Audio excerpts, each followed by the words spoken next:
കഞ്ചിക്കോട് ഉമ്മണിക്കുളത്ത് മൃതദേഹത്തിന്റെ ശരീരാവശിഷ്ടങ്ങൾ കണ്ടെത്തിയ സംഭവം. പോലീസും വനംവകുപ്പും സ്ഥലത്ത് പരിശോധന നടത്തി. ഉമ്മിണിക്കുളം റെയിൽവേ ട്രാക്കിൽ നിന്ന് 500 മീറ്റർ മാറിയുള്ള വനമേഖലയോട് ചേർന്ന പ്രദേശത്താണ് അവശിഷ്ടം കണ്ടെത്തിയത്.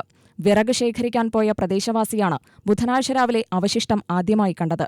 സംഭവം അറിഞ്ഞ പ്രദേശവാസികൾ കസബ പോലീസിൽ വിവരമറിയിക്കുകയായിരുന്നു. ഡ്രസ് കോഡുകളും മറ്റേ അവശിഷ്ടങ്ങളും കിടക്കണമെന്നുള്ള കാര്യങ്ങൾ പറഞ്ഞ് നമ്മളത് പറയുകയുണ്ടായി. അതിൻ്റെ അടിസ്ഥാനത്തിൽ പോലീസ് വരികയും പോലീസ് വന്ന് അത് പരിശോധന നടത്തുകയും ചെയ്തതിൻ്റെ അടിസ്ഥാനത്തിൽ മനുഷ്യൻ്റെ സ്റ്റഡ് എല്ല് കഷ്ണങ്ങൾ കിട്ടിയെന്നാണ് പറയുണ്ടായത്.